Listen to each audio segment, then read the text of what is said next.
O segundo retrato foi reconhecido pelo Dr. Wallace como sendo de sua mãe. O primeiro extra de um homem não foi reconhecido.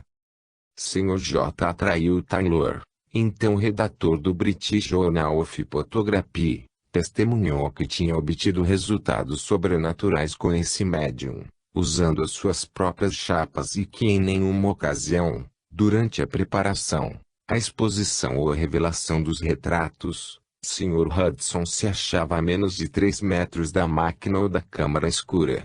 Por certo, isto deve ser aceito como prova. O Sr. F. M. Parkes, residente em Grove Road, Ball, no East End de Londres, era um médium natural, que tinha visões verídicas desde a infância. Nada sabia de espiritualismo até 1871 e no começo do ano seguinte fez experiências de fotografia com seu amigo, Dr. Reeves, proprietário de um restaurante perto de King's Cross. Tinha então 39 anos de idade. A princípio apenas marcas irregulares e manchas de luz apareciam nas chapas, mas depois de 3 meses foi obtido um espírito, logo reconhecido, estando presentes o Dr. Sexton e o Dr. Clark, de Edimburgo. Sexton convidou o Sr. Bowman, de Glasgow, fotógrafo experimentado, o qual fez um minucioso exame da máquina, da câmara escura e do material usado. Feito isso, foi declarada impossível qualquer fraude da parte de Parkes. Durante alguns anos esse médium não recebeu remuneração por seus serviços. Sr. Stinton Moses, que dedicou um capítulo a Parkes, assim escreve. Folheando o álbum do Sr. Parkes, o mais notável ponto é a enorme variedade das figuras. O seguinte há de semelhança entre todos eles é a forma convencional dos fantasmas. Em 110 retratos que tenho diante dos olhos, começados em abril de 1872 e, com ligeiros intervalos, obtidos até agora, não há 2 parecidos, raramente 2 apresentam alguma semelhança entre si. Cada desenho é peculiar e carrega no rosto os traços de sua individualidade. Afirma que um bom número dessas fotografias foi identificado pelos assistentes. Sr. Ed. Buguet, fotógrafo de espíritos, era francês e visitou Londres em junho de 1874, em seu estúdio, situado em Baker Street Graus 33, houve muitas sessões notáveis. Sr. Harrison, redator de The Spiritualist, fala de um teste empregado por esse fotógrafo, que consistia em quebrar um canto da chapa e ajustar o pedaço, depois que aquela era revelada. Sr. Stinton Moses descreve Buguet como um homem magro e alto, de rosto inteligente e feições bem marcadas, com abundante cabeleira negra. Disse que durante a exposição da chapa ele ficava em semitranse. Os resultados psíquicos obtidos eram de mais alta qualidade artística e de maior distinção que os obtidos por outros médiuns. Também uma grande percentagem de espíritos era reconhecida. Um curioso aspecto com Buguet era que conseguia numerosos retratos do duplo dos assistentes, tanto quanto de pessoas vivas, mas não presentes, aparecendo com ele no estúdio. Assim, enquanto se achava em Londres no estado de transe, o retrato de Stinton Moses apareceu em Paris quando o Sr. Gladstone fazia uma experiência. Em abril de 1875 Buguet foi preso e acusado pelo governo francês de produzir fraudulentas fotografias de espíritos. Para salvar-se confessou que todos os resultados obtidos eram truques. Foi condenado a pagar 500 francos de multa e 1 ano de prisão. Durante o processo certo número de conhecidos homens públicos sustentaram a sua opinião quanto à autenticidade dos extras que haviam obtido, a despeito de se dizer que Buguet havia usado comparsas para fingirem de espíritos. A verdade sobre fotografias espirituais não para aí. Os que têm interesse em ler toda a história de sua prisão e seu processo podem assim formar a própria opinião. Escrevendo depois do processo, diz o Sr. Stinton Moses, não só acredito, mas sei, tão certo como sei outras coisas, que algumas das fotografias de Bugatti eram autênticas. Entretanto, diz Coates que Bugatti era um tipo sem valor. Certamente a posição de um homem que apenas pode provar que não é um patife pelo fato de haver feito uma falsa confissão por medo é um tanto fraca.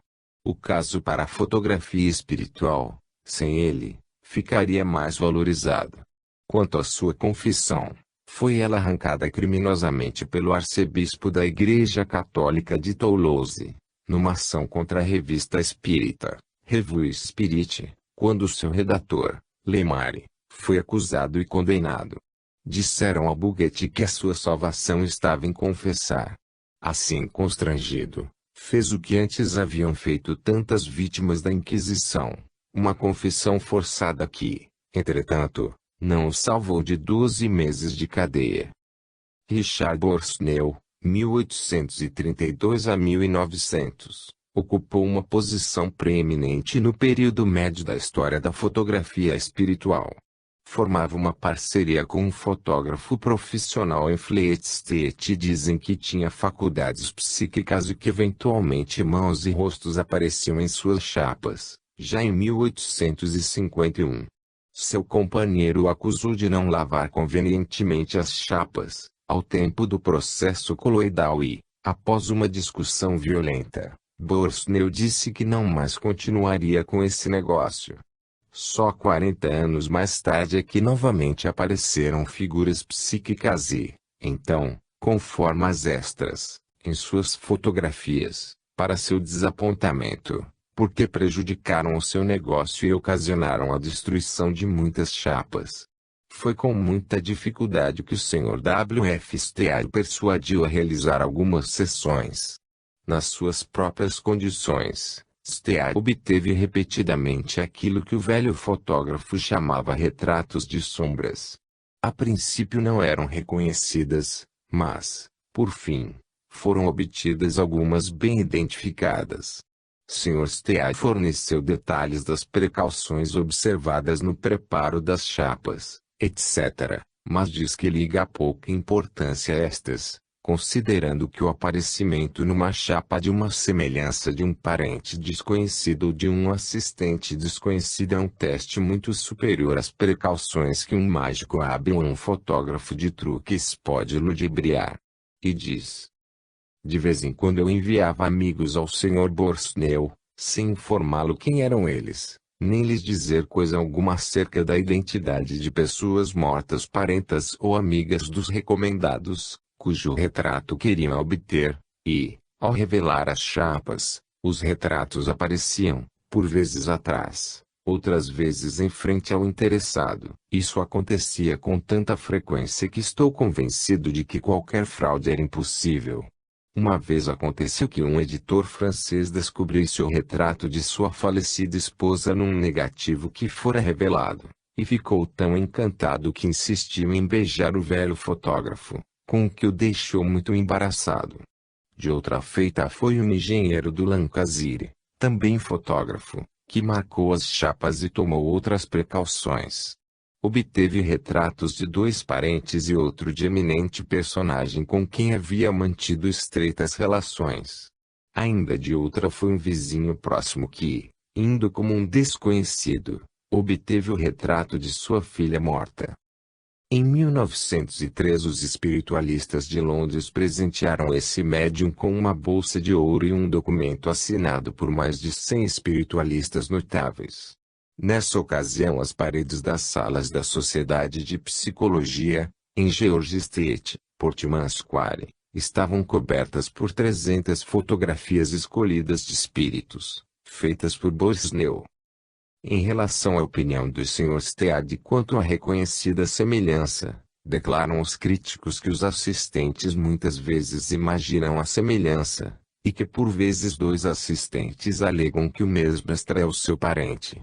Em resposta a isto deve dizer-se que o Dr. Alfred Russel Wallace, por exemplo, deve ser o melhor juiz se a figura era ou não parecida com sua mãe. O Dr. Cushman, de quem falaremos adiante, submeteu extra de sua filha Agnes a um certo número de parentes e amigos e todos estavam convencidos da semelhança.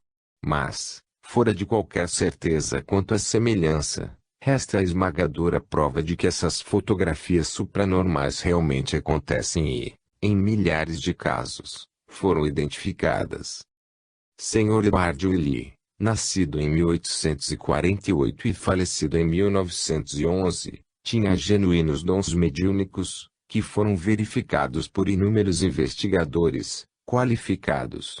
Nascera em Calcutá, pois o seu pai, Coronel Robert Lee, fora secretário militar do governador da Índia.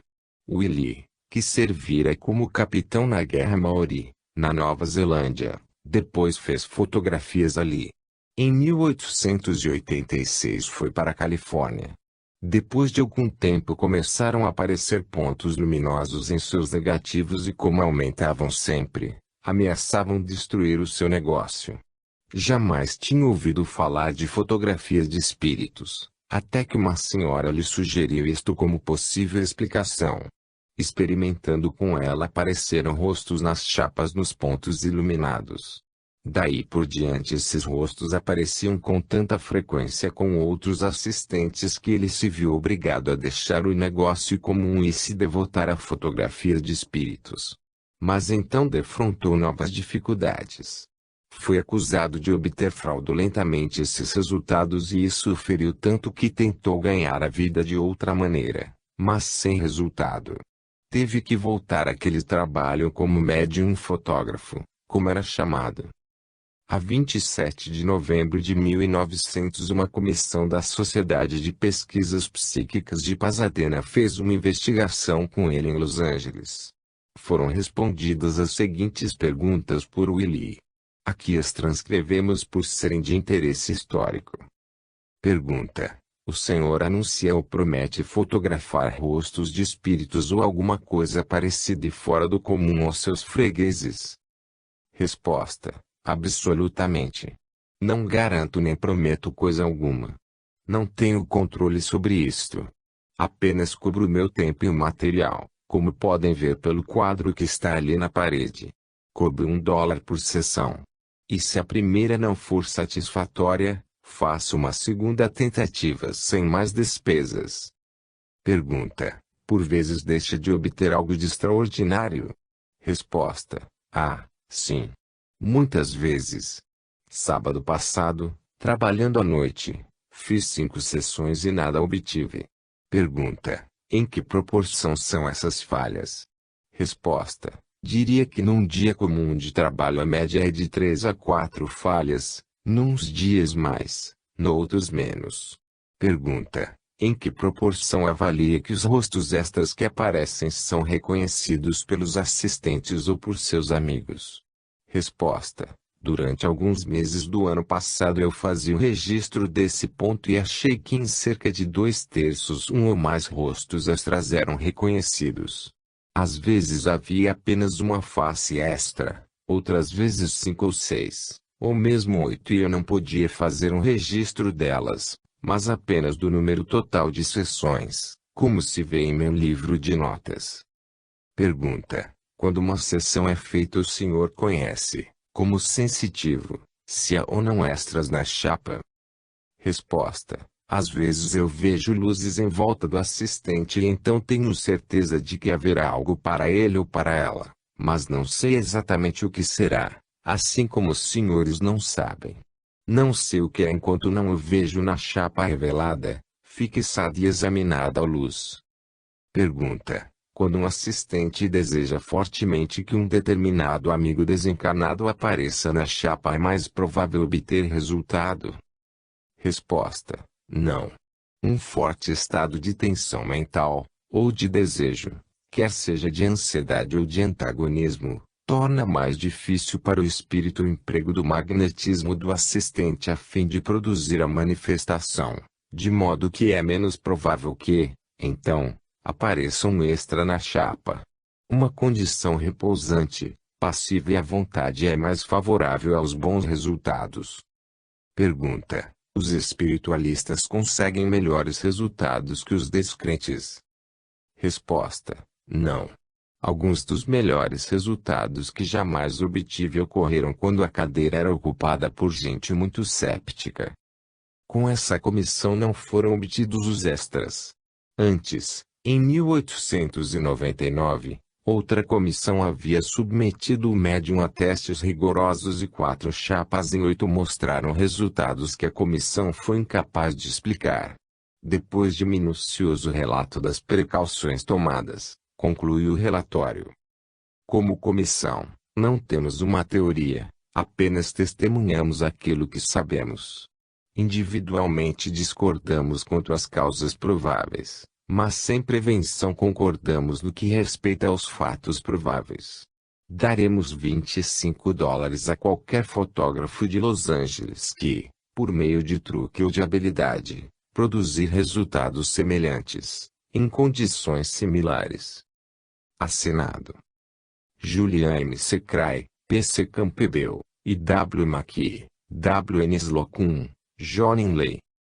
David Guide, nasceu em 1832 e morreu em 1907, conhecido médium de escrita automática e de pintura. Foi beneficiado por uma cuidadosa investigação sobre as suas fotografias de espíritos, pelo Sr. J. Trail Taylor, redator do British Journal of Photography, o qual numa conferência lida perante a Associação Fotográfica de Londres e Província, London Provincial Photographic Association, em 9 de março de 1893, descreveu as recentes pesquisas com esse médium. Ele declara: minhas condições eram muito simples. Admitindo tratar com trapaceiros e para me guardar contra eles, exigi que fosse usada a minha própria máquina e caixas de chapas compradas em casas de confiança, não permitindo que tais chapas saíssem de minhas mãos enquanto não fossem reveladas, caso não resolvesse o contrário. Mas, assim como eu os tinha em suspeita, eles suspeitavam de mim. De modo que todos os atos que eu praticasse deviam ser em presença de 2 testemunhas, isto é, que eu devia marcar o tempo na minha própria máquina, obter, por assim dizer, uma duplicata com o mesmo foco, por outras palavras, usar uma binocular estereoscópica e ditar todas as condições da operação. Depois de entrar em detalhes quanto ao processo adotado, registra o aparecimento de figuras extras nas chapas e continua. Alguns estavam em foco, outras não, umas eram iluminadas pela direita, enquanto o assistente recebia a luz pela esquerda. Algumas ocupavam a maior parte da chapa, quase que cobrindo o assistente material, outras eram como retratos em vinhetas horrorosas, ou em ovais como que cortados com um abridor de latas e pregadas por detrás do assistente. Mas aqui é que bate o ponto. Nenhuma só dessas figuras que apareciam tão fortemente nos negativos era de qualquer modo visível para mim durante o tempo de exposição da máquina e eu declaro peremptoriamente que ninguém manipulou uma chapa antes que ela fosse posta no caixilho ou antes que fosse revelada. Do ponto de vista fotográfico eram de mau gosto. Mas como apareceram? Outros assistentes bem conhecidos descreveram resultados notáveis obtidos quando o guide Sr. Stinton Moses, na conclusão de seu valioso trabalho sobre a fotografia de espíritos, discute a teoria de que as formas extras fotografadas são moldadas de ectoplasma. Ele fala de uma substância fluídica, pelos operadores invisíveis e faz importantes comparações entre os resultados obtidos por diferentes médiums fotógrafos. As valiosas e conclusivas experiências do Sr. John Berthier, segundo a expressão do Dr. Alfred Russel Wallace, só rapidamente serão tratadas. Sr. Berthier, de Clifton, Bristol, fotógrafo aposentado de 20 anos de atividade, teve dúvidas sobre a autenticidade de muitas fotografias de espíritos que lhe foram mostradas, pelo que resolveu ele próprio examinar o assunto. Sem nenhum médium profissional, mas em presença de um amigo íntimo, que era um sensitivo de transe, ele e o seu amigo Dr. G.S. Thomson, de Edimburgo, realizaram uma série de experiências em 1872 e obtiveram, inicialmente, manchas nas chapas e, depois, completas figuras extras.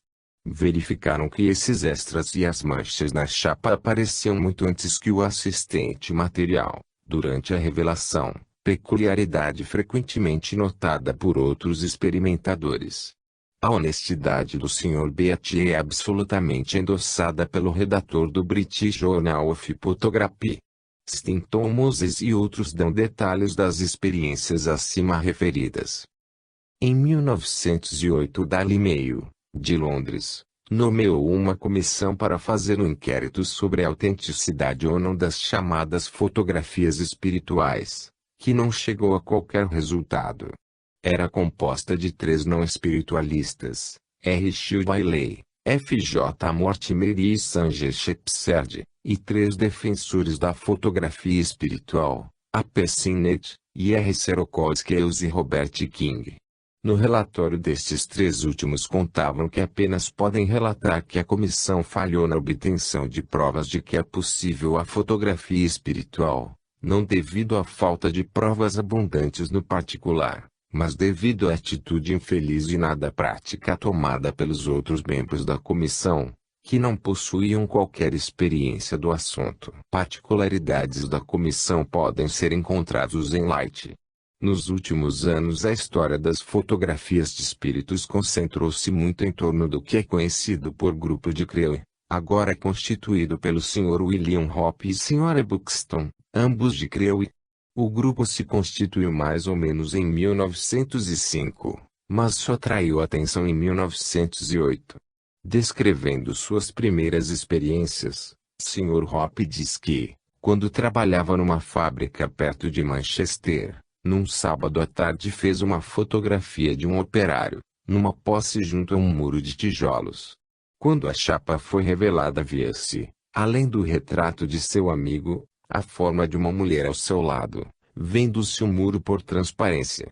O homem perguntou a Hope como tinha ele posto ali o outro retrato, no qual reconhecia uma irmã falecida havia alguns anos.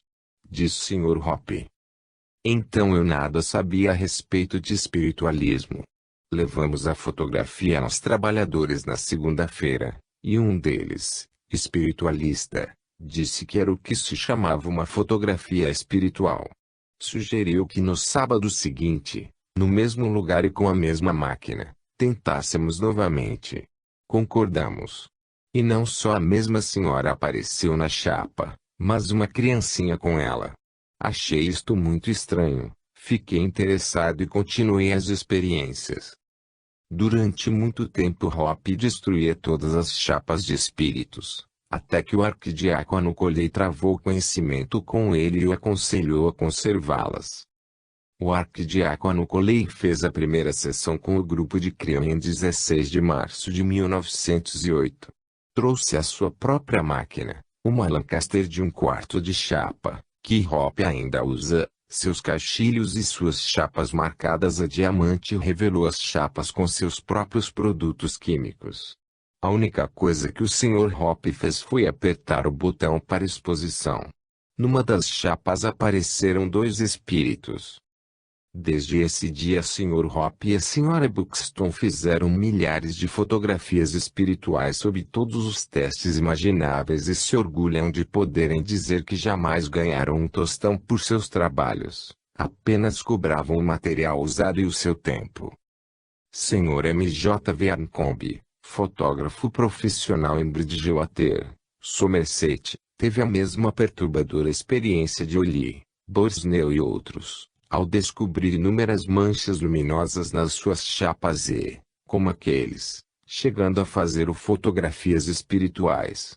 Em 1920 Sr. Fred Ballow, de Birmingham, conhecido investigador, obteve com esse médium rostos extras e mensagens escritas, em condições de testes, em chapas que não haviam sido expostas na máquina.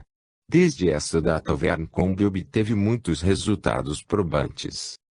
A mediunidade da Sra. Deane é de data recente, sua primeira fotografia de espírito data de junho de 1920. Ela obteve muitos extras reconhecíveis em condições de testes e seu trabalho por vezes é igual aos melhores dos seus predecessores no gênero.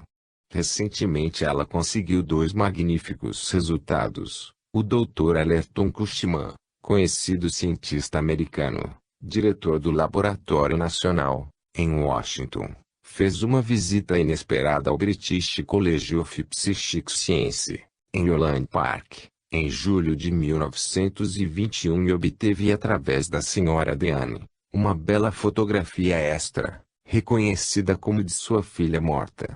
Detalhes completos dessa sessão se acham com as fotografias, no Jornal da Sociedade Americana de Pesquisas Psíquicas, American Society for Physical Research. O outro grande resultado foi a 11 de novembro de 1922, por ocasião do Grande Silêncio, no dia do armistício, em Whitehall, quando uma fotografia foi tomada da multidão imensa em torno do cenotáfio e na qual aparecem, visíveis, rostos de espíritos, alguns dos quais foram reconhecidos. Isto se repetiu durante 3 anos. As pesquisas modernas provaram que esses resultados psíquicos não são obtidos, pelo menos em alguns casos, através das lentes da máquina. Em muitas ocasiões, em condições de testes, esses retratos sobrenaturais têm sido conseguidos em caixas fechadas de placas fotográficas, mantidas nas mãos de um ou mais assistentes. Também quando tentada a experiência com mais de uma máquina, quando o extra aparece numa máquina, não aparece na outra. A teoria sustentada é de que a imagem é precipitada na placa fotográfica ou que uma tela psíquica é aplicada à chapa.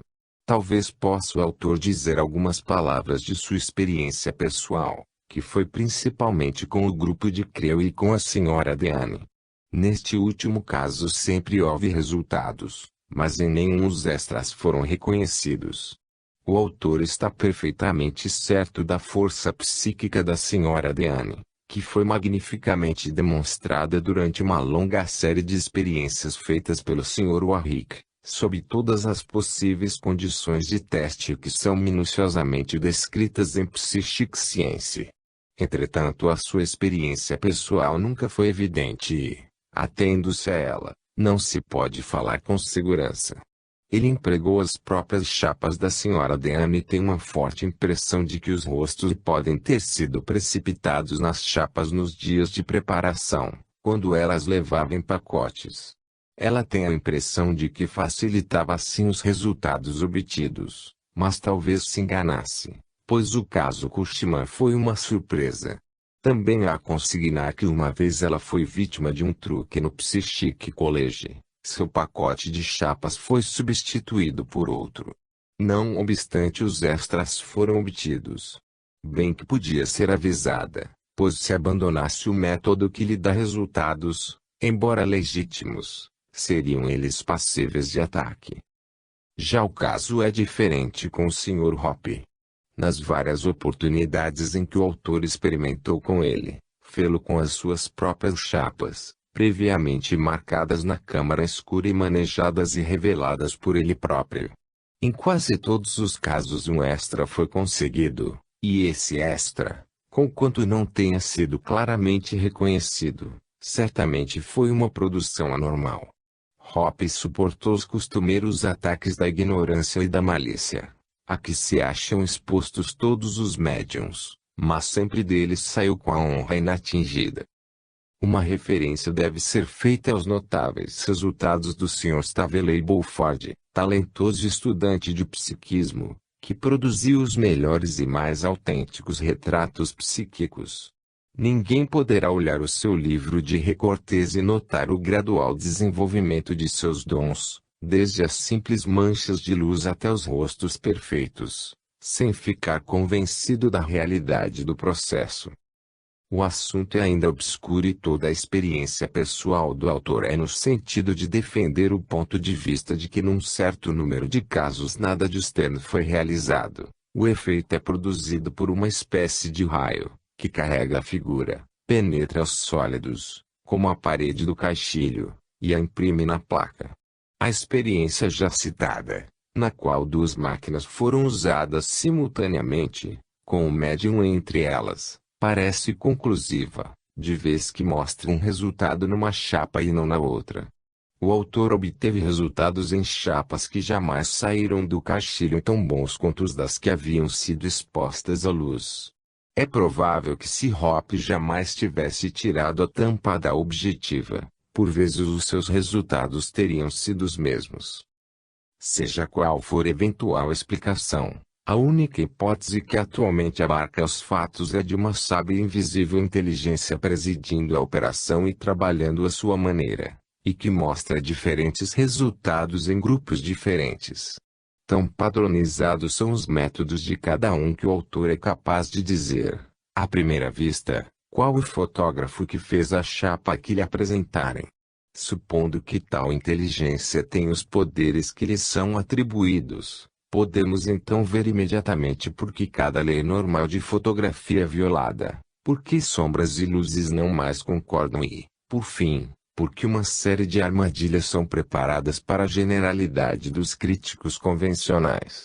Também podemos entender por que, desde que a figura seja simplesmente constituída pela inteligência e posta na chapa, encontramos resultados que são reproduções de velhos quadros e de fotografias, e porque também é possível que apareça o rosto de uma pessoa viva na chapa do mesmo modo que o de um espírito desencarnado.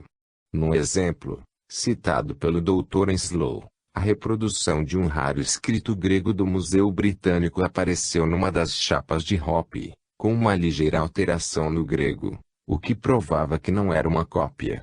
Aqui, ao que parece, a inteligência tinha notado a inscrição, tinha gravado na chapa, mas tinha feito um ligeiro lapso de memória na transcrição.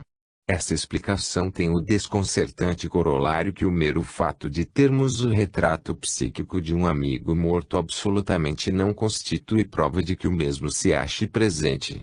Somente quando o fato é confirmado independentemente numa sessão, antes ou depois, é que temos algo da natureza de prova.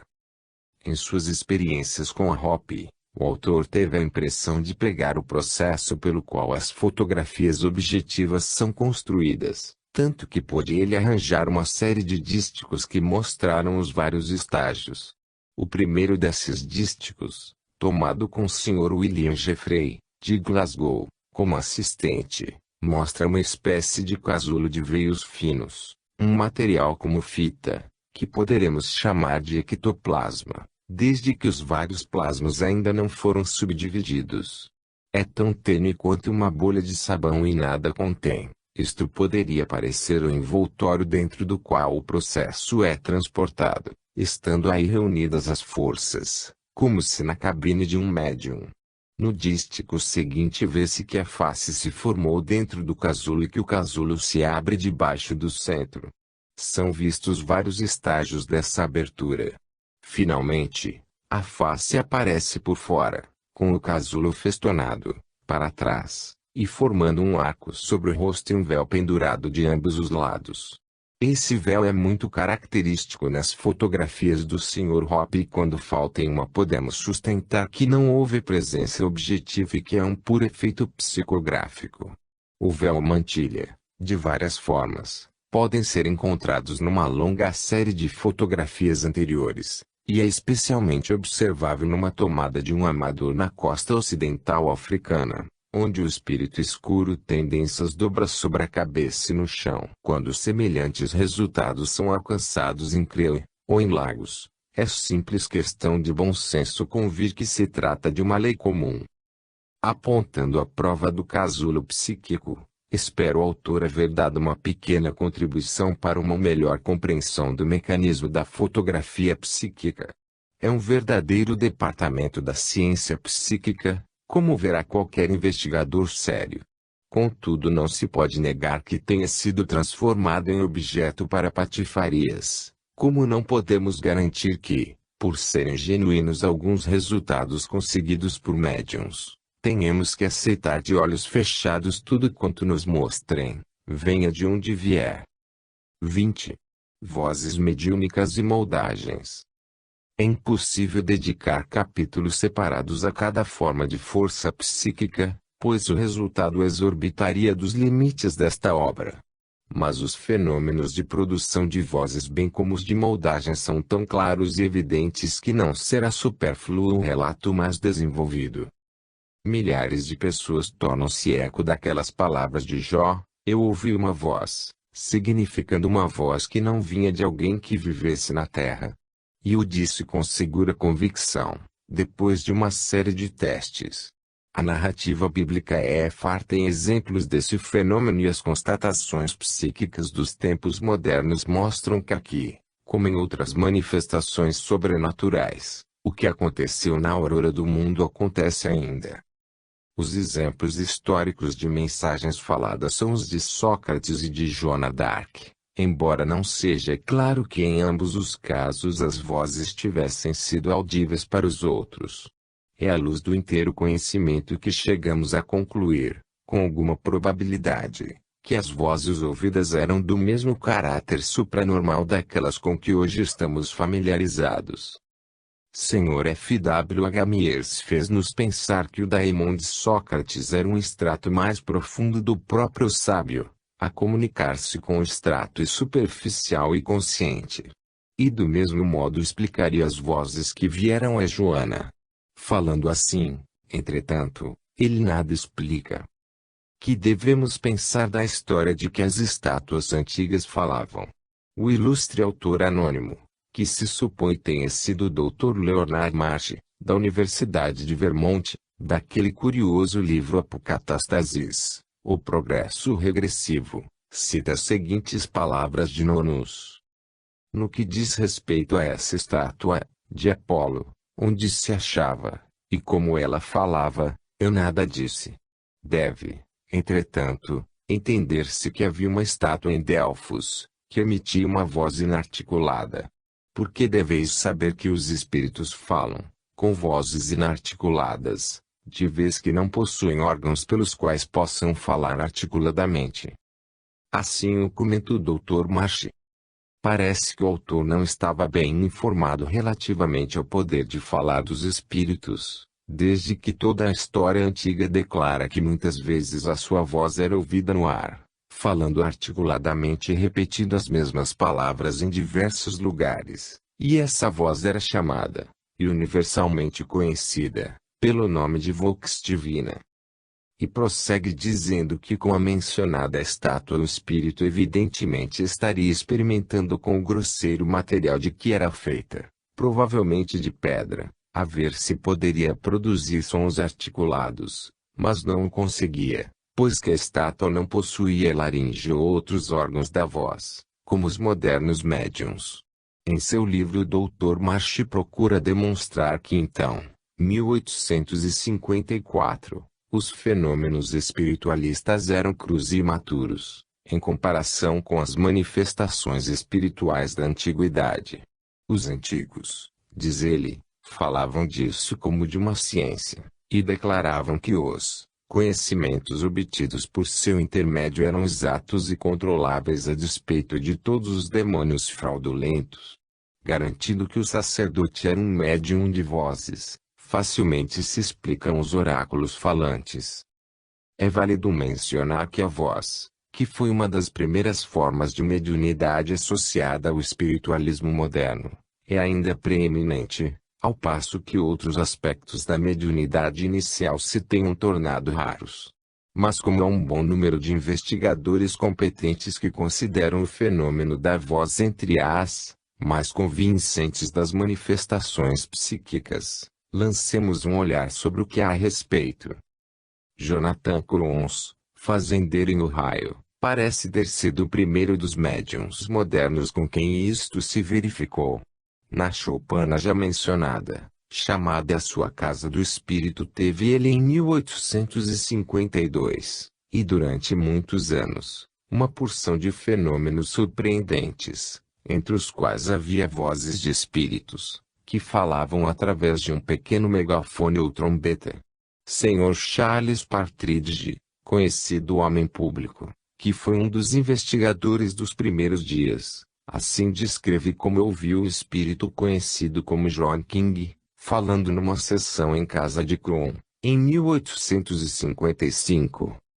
Ao terminar a sessão, Como de costume, o espírito de John King tomou da trombeta e fez uma pequena palestra através dela, falando clara e distintamente, mostrando o benefício que se colheria no tempo e na eternidade, da conversa com os espíritos, e nos exortando a sermos discretos e firmes no falar, aplicados em nossas investigações, fiéis às responsabilidades que tais privilégios impunham, caridosos para com os que estão no erro e na ignorância, temperando o nosso zelo com a sabedoria, etc.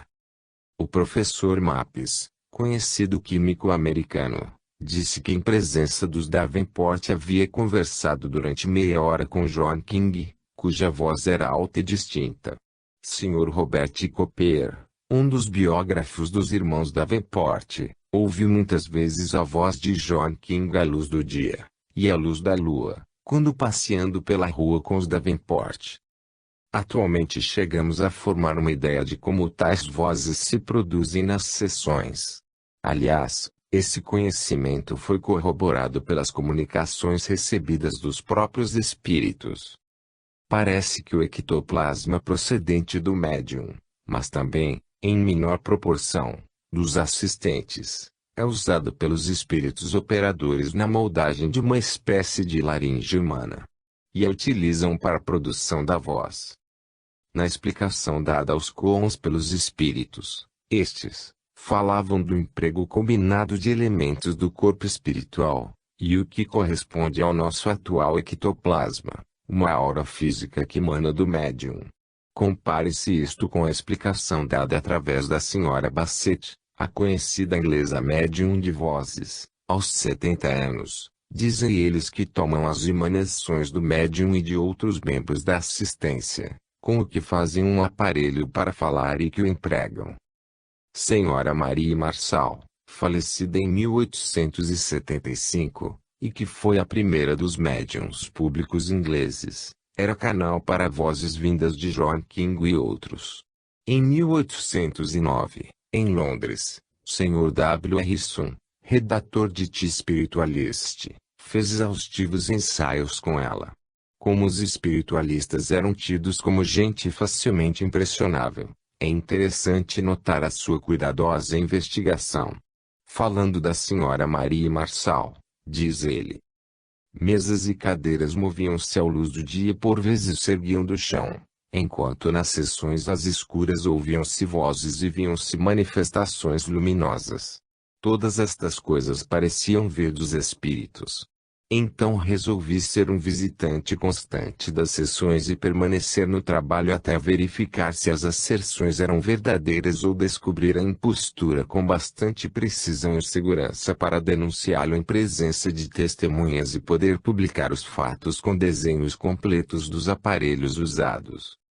A voz auto-intitulada John King é inspirada por uma inteligência, ao que parece, inteiramente diferente da maneira da do Sr. e Sra. Marçal.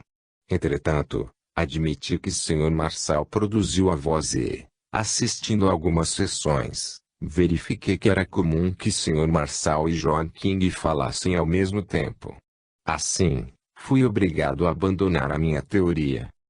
Então admiti que era a Sra. Marçal quem falava, até que uma noite fiquei junto a ela.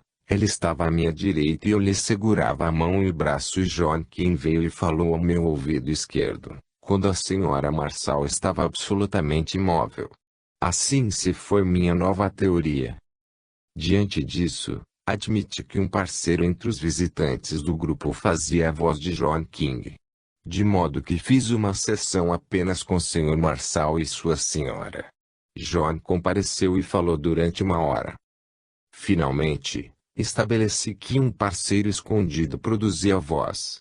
Então fiz 2 sessões nas quais Sra. Marçal se achava entre estranhos, numa casa estranha, e novamente John King estava mais vivo do que nunca. Finalmente na noite de quinta-feira, 30 de dezembro de 1869, John King veio e falou a 11 pessoas, no grupo da Sra. Seberry, na ausência de Sr. Marçal e de sua senhora, sendo médium Sra. Perzin. Enquanto o Sr. Larrison se satisfez, desse modo, de que nenhuma criatura humana presente produzia as vozes, não mencionou, o que era o caso, que as vozes frequentemente davam provas de identidade tais que nem o médium nem um comparsa poderiam ter dado. O Sr. Damiani, conhecido investigador, em sua prova perante a Sociedade Dialética de Londres declarou que as vozes lhe tinham falado na presença de médiums não remunerados. Depois haviam conversado com ele em sessões particulares com a Sra. Marçal e aí haviam demonstrado as mesmas peculiaridades quanto ao tom, a expressão, o andamento, o volume, a pronúncia, que nas vezes anteriores. Essas vozes lhe falavam sobre assuntos de natureza tão particular que ninguém, além dele, podia ter conhecimento. Por vezes também predisseram acontecimentos que se verificaram em tempo certo. É natural que aqueles que tiveram contato pela primeira vez com o fenômeno das vozes deveriam suspeitar de ventriloquia, como uma possível explicação. Dedeome, com quem essas vozes ocorriam tantas vezes, tinha cuidado ao encontrar essa objeção.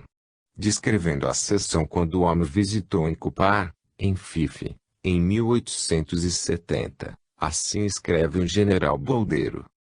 Então as vozes foram ouvidas, falando simultaneamente na sala, duas pessoas diversas, a julgar pela entonação. Não nos foi possível guardar as palavras proferidas, desde que o homem persistia em falar conosco todo o tempo.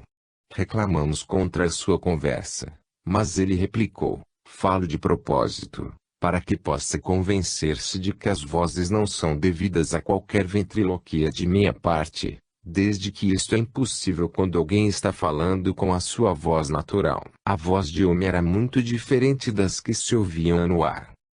O autor pode corroborar isto com a sua experiência pessoal, pois muitas vezes ouviu vozes falando ao mesmo tempo. Há exemplos no capítulo sobre os grandes médiuns modernos. O almirante Osborne Mori dá o testemunho de ter ouvido simultaneamente, com a Sra. Aureide, de Detroit, as vozes de 3 ou 4 espíritos.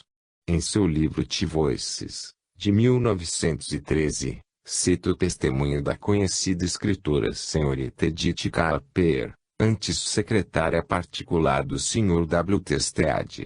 Escreve ela. Após examinar um relato de cerca de 200 sessões com a Sra. Eta Aureide, durante as suas 3 visitas à Inglaterra, cujas notas de sessões gerais bastariam para encher um grosso volume se fossem escritas em extenso, procurarei relatar, resumidamente, algumas das mais notáveis experiências que eu e minha mãe tivemos o privilégio de assistir pela mediunidade de Aureide. Examinando as minhas notas de sua primeira visita em 1911, sobressaem os seguintes detalhes entre os principais aspectos das sessões. 1. Jamais Sra. Aureide em transe, conversava livremente com os assistentes. Nós ouvíamos falar também, até mesmo argumentando com espíritos, com cujas opiniões não concordava.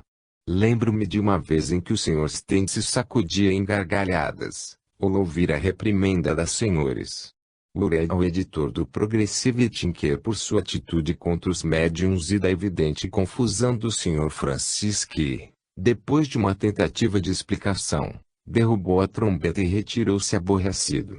2, 3 e até 4 vozes de espíritos falando simultaneamente a diversos assistentes.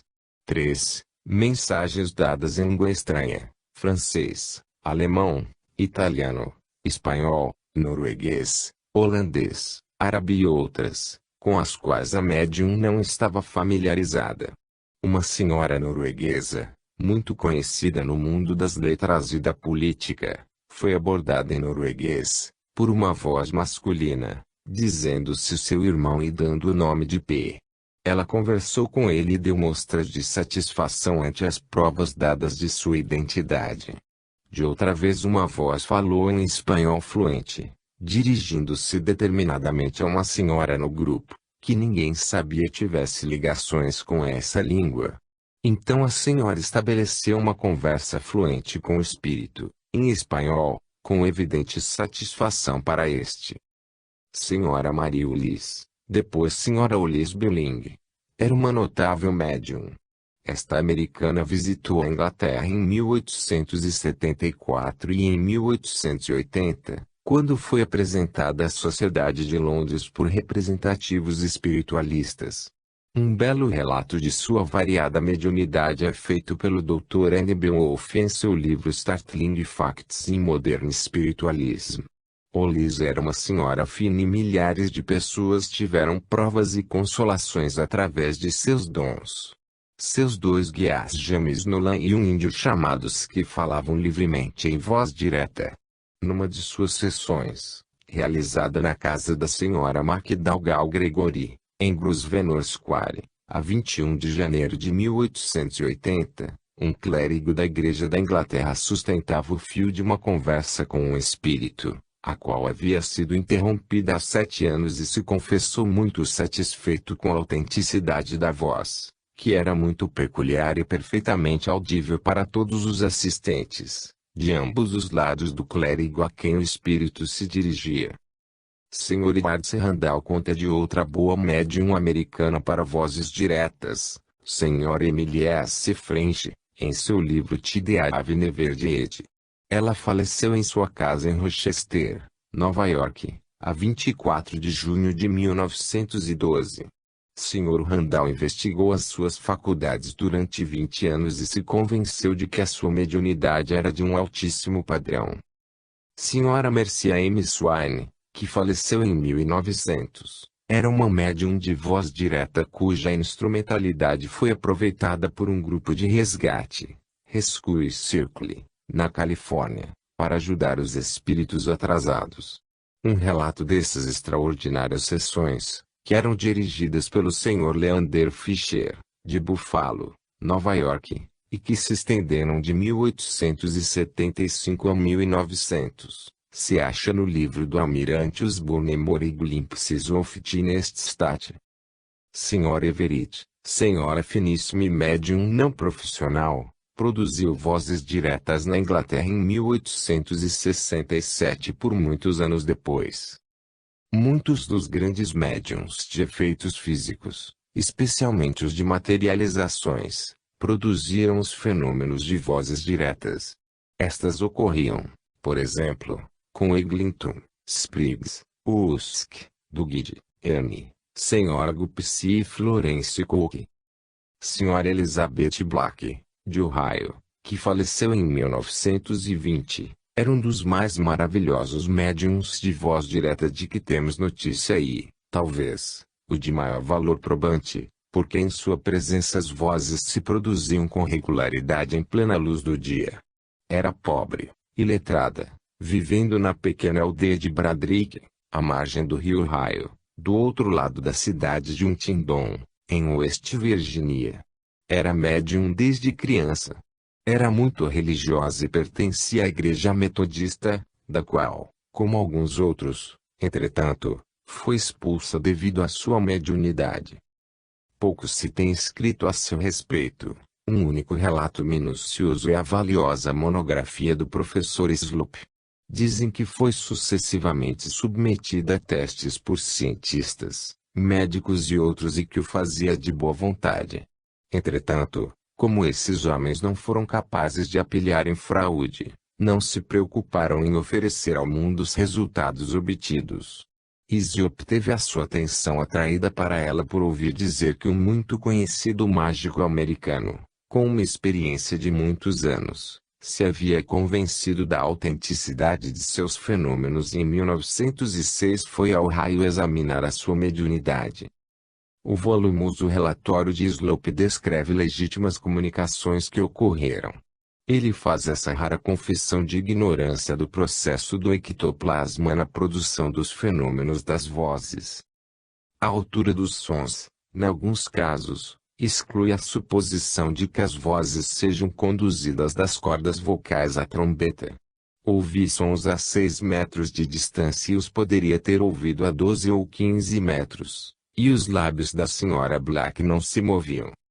Resta estabelecer uma hipótese possível para explicar este aspecto dos fenômenos. Mesmo que chamemos a isto espíritos, A explicação não satisfaz ao homem comum de ciência. Ele quer saber do processo mecânico que o envolve, assim como nós explicamos o falar comum. Talvez sejam os espíritos a causa primeira no caso, mas há degraus no processo que vão desde a iniciativa até o último resultado. É isto que cria perplexidade muito mais que a suposição de que, de certo modo, espíritos estejam por detrás de tudo isto. E o homem de ciência não pode ver como os espíritos podem instituir um fato mecânico sem o emprego de aparelhos mecânicos. Também ninguém o pode. Mas neste caso a explicação tem sido dada uma ou outra vez pelo outro lado. O desejo do professor Slope de conhecer o elo que existe entre os sons e sua fonte seria menos surpreendente se não fosse um fato que os próprios espíritos reiteradamente responderam à pergunta que ele faz. Através de muitos médiuns deram eles explicações mais ou menos idênticas. O Dr. L.V. Guthrie, superintendente do asilo de West Virginia, em Huntingdon, conselheiro médico da Sra. Black, estava convicto de seus dons. Escreve ele: fiz sessões com ela em meu próprio escritório e no alpendre, ao ar livre e, numa ocasião, dentro de uma carruagem, que dirigíamos ao longo de numa estrada. Constantemente se me oferecia para fazer sessões e usar uma manga de candeeiro em vez de uma pequena corneta e muitas vezes a vi produzir vozes tendo a mão numa das extremidades da trombeta. O Dr. Guthrie relata os dois casos seguintes com Sra. Black, nos quais a informação dada era desconhecida dos assistentes e não podia ter sido também da médium. Uma de minhas empregadas, uma senhora moça, cujo irmão tinha entrado para o exército e seguido para as Filipinas, estava ansiosa para receber notícias suas e lhe havia escrito cartas sobre cartas, dirigidas aos cuidados da companhia nas Filipinas. Mas não obtinha resposta. Ela visitou Sra. Black e soube pelo espírito de sua mãe, morta há vários anos, que deveria mandar uma carta ao irmão para si, a fim de obter resposta. Assim fez. Recebeu resposta em 2 ou 3 dias, pois que ele havia regressado das Filipinas, sem que ninguém da família o soubesse. O caso seguinte é ainda mais interessante. Uma parenta minha, de importante família nesta região do estado, cujo avô tinha sido encontrado morto ao pé de uma grande ponte, com o crânio esmagado, visitou Sra. Black há poucos anos e não estava pensando no avô na ocasião. Ficou muito surpreendida porque o espírito do avô lhe disse que não havia caído da ponte quando embriagado, como ao tempo haviam pensado. Tinha sido assassinado por 2 homens que o haviam encontrado num carrinho e tinham conseguido pegá-lo, despojá-lo de seus valores e atirá-lo de cima da ponte. O espírito descreveu minuciosamente os 2 homens que o haviam assassinado e deu tais informações que foi possível prendê-los e obter a confissão de um ou de ambos.